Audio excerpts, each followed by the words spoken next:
One of the most annoying and pretentious things that I see people do in witchcraft spaces is when they try to mystify really common plants. Try to mystify it like, oh, it's a super secret special, like, ooh, no one knows about it. And then when you look up the, like, really weird folk name that they're using to refer to it, it's, like, the most common fucking herb, and you're like, really, girl? What annoys me most about this pretentious bullshit isn't even the people that are doing it on a regular basis, it's the fucking botanicas. And this is not just botanicas, this is also metaphysical stores. A lot of them do it, and they'll try to find, like, the most weird fucking folk name that they can put for the most common ass herb. Take the most common ingredient that you can find at a fucking grocery store, and they will just, like, write the most weird, like, folk name that they could find on the fucking internet, and then they'll sell it for 10 times the price. I get you guys have to make money, but oh my god, it is so annoying, because I'm like, girl, this is literally just the most common, like, And the only reason I'm posting this is to warn all of you, like, most of that shit that you can find there, you could find at a grocery store for a lot cheaper. This is why I'm always telling people, go to your Hispanic grocery stores, any type of really specific ethnic grocery store. They are going to have the best quality ingredients for your craft, and it's going to be the same shit.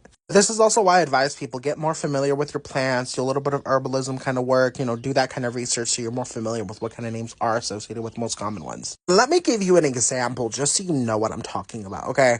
I was at a metaphysical store. I needed some herbs last minute. The botanica was already closed. So I was like, okay, I'm just going to stop here. I was picking up some herbs, and she was like, oh, you might need this herb. She pulls it out, and she's like, it's called Jerusalem parsley. I took a good look at it, and I was like, Jerusalem parsley? I looked at it, and I was like, this is fucking epazote. What the fuck do you mean?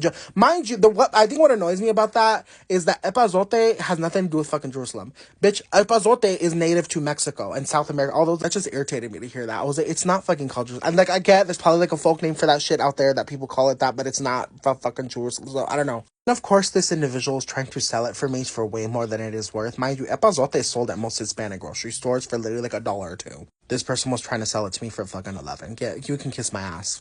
But that's an example of people trying to mystify some fucking common plant that I use on my day-to-day. Like, I use that plant so often, so I'm like, why are you trying to call it something that it's not? Maybe that is like a folk name that people use. I don't know why. But you're not about to upcharge me like 5 times the price of a common herb that I use all the time that I can find at food for less. My advice is just get familiar with the plants, honestly. Start looking up what are the alternative folk names for this plant.